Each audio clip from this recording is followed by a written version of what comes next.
Supreme court ने आज stay किया है, इसको आप कैसे देखते हैं? देखिए, ये बच्ची जो थी और इसका परिवार मुझसे माइक नीचे कर लो। मुझसे ये रोज पूछ रहा था कि क्या अब हम अगले 5 मिनट जिंदा रहेंगे या नहीं रहेंगे। अब कम से कम मैं इन्हें ये बता सकता हूँ कि आपके पास अभी बहुत छोटी सी रिलीफ मिली है। बिल्कुल हमें इसको विक्ट्री नहीं कहना चाहिए, मैं इसको विक्ट्री नहीं कह रहा हूँ, ये विक्ट्री नहीं है, ये एक छोटा सा सांस लेने का मौका विक्टिम और उसको परिवार को मिला है। इसके अलावा इस फैसले को मैं कुछ भी नहीं देख सकता, क्योंकि जो सीबीआई ने जो स्टैंड लिया है, जो हमें डर था वही किया उन्होंने। बहुत लिमिटेड पॉइंट पे स्टैंड लिया है उन्होंने, और जो हमारे सबसे मजबूत ग्राउंड थे उनको रेज ही नहीं किया, जो जजमेंट में भी मौजूद हैं।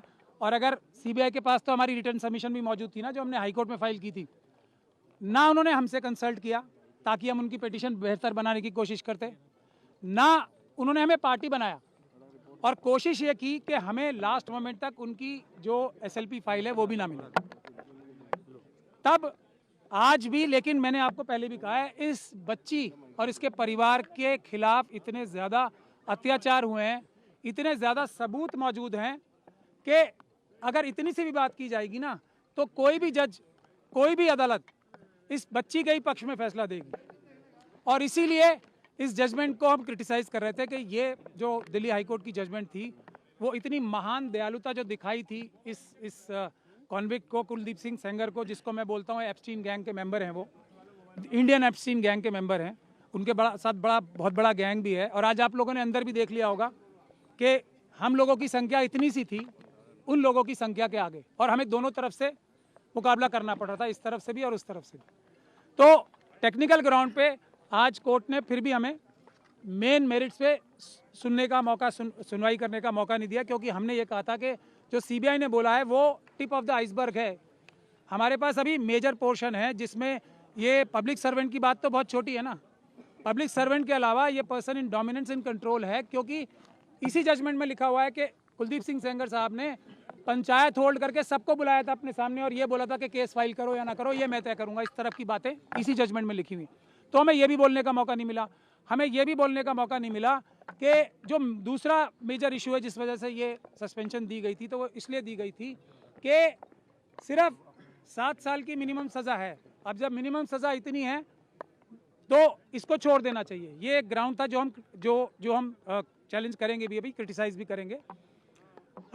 तो मैक्सिमम पनिशमेंट देखी जाती है ना, ये कोर्ट, कोई भी हाई कोर्ट ये फैसला तभी दे सकती है जबकि वो डिटेल में फैसला दे कि इसमें मिनिमम पनिशमेंट से ज़्यादा दी नहीं जा सकती। हम ये भी नहीं बता पाए, मैं भी आपको 3-4 पॉइंट ही बता रहा हूँ।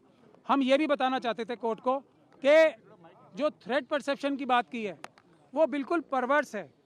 इस बच्ची के तो पिता को मारा गया, इस बच्ची के साथ गैंग रेप किया गया, इस बच्ची के वकील को मारा गया, इस बच्ची के मौसी चाची को मारा गया। उसके बाद भी जब अपील चल रही थी, उस दौरान भी जब सिक्योरिटी विड्रॉ करा ली सेंट्रल गवर्नमेंट और स्टेट गवर्नमेंट के बड़े बड़े वकीलों ने यहाँ पेश होके, तब भी 2-2 एफआईआर कराई। तो हम ये भी बताना चाहते थे कि ट्रायल जो हाईकोर्ट थी, ऑनरेबल बेंच ऑफ हाईकोर्ट जो थी, उसने ये भी कंसिडर नहीं किया कि जैसे ही सिक्योरिटी विड्रॉ हुई हमले शुरू हो गए। तो हम ये भी बताना चाहते थे कि थ्रेट परसेप्शन ऐसी नहीं होती कि अंदाज़ा लगा के ये कह दिया जाए कि फ्यूचर में अटैक नहीं होगा, इसके ऊपर कोई हमला नहीं होगा, क्योंकि सीआरपीएफ है, इसलिए किसको कोई खतरा नहीं है। माँ को तो खतरा है। फैसले को कैसे देखते हैं आप? मैंने आपको बताया ना, ये मरते हुए नहीं, जो इसको जीत कहेगा, वो जो जीत कहेगा इसको, वो धोखा देगा देश की जनता को भी और पूरी न्यायिक व्यवस्था को। सबसे बड़ा धोखा होगा अगर इसे जीत बोला जाए। मेरी बात सुन लीजिए, ये जीत नहीं है। जीत क्या है? इस बच्ची की क्या जीत होगी? इस बच्ची को दर की ठोकरें खानी पड़ रही हैं, इतने छोटे छोटे 2 बच्चे हैं उसको कल मार दिया जाएगा, परसों कोई सिक्योरिटी नहीं है। इस बच्ची का क्या जीत होगी? इसके पिताजी की हत्या कर दी, इसकी माताजी को विधवा कर दिया, इस बच्ची की जीत कहाँ होगी? अब इसके वकील को मार दिया गया, इसकी मौसी चाची को मार दिया गया, और ये सड़कों पे दर भटक रही है। सीबीआई ने हमें पार्टी नहीं बनाया। सुरक्षा छोड़िए, पहले जो जितने लोगों को, क्रिमिनल्स को जो बुलेट प्रूफ गाड़ियां दे रखी हैं, बड़े बड़े घर दे रखे हैं, आप लोग इस पे स्टोरी करो ना। क्या ये बच्चियां नहीं, मैं एक मिनट बता रहा हूँ, एक मिनट पहले एक लाइन तो बोलने दो। हाथरस की बच्ची है ना, जब वो भी मरने लगेंगे तभी उनका भी ख्याल होगा। उसका परिवार का कोई ख्याल नहीं हो रहा ना।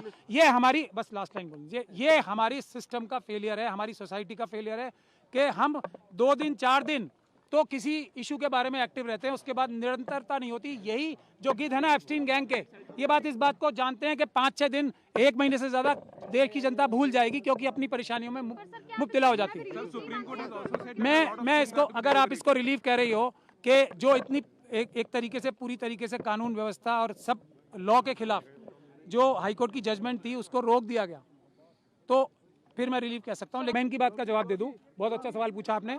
हम उम्मीद ये कर रहे थे कि एक सुओ मोटो जो सुप्रीम कोर्ट ने संज्ञान ले रखा था सभी बच्चियों के बारे में, जो छोटी बच्चियां हैं उनके रेप और मर्डर्स के बारे में, उसको रिवाइव हम कम से कम करा देते, लेकिन हमारी सुनवाई नहीं हुई। हम कम से कम वो तो चाहते थे ना कि जो एक बड़ा केस चल रहा है पूरे देश की बच्चियों के लिए, कम से कम वो रिवाइव हो जाता, क्योंकि वो पुरानी बेंच ने अभी रिसेंटली बंद ही कर दिया। मतलब देश की सारी बच्चियां खतरे में थी, ये सुप्रीम कोर्ट ने माना। अब वो रिवाइव करने के लिए हमें दोबारा एप्लीकेशन लगानी पड़ेगी। ये इन बच्चियों की, इनके परिवारों की सबसे बड़ी प्रॉब्लम होती है।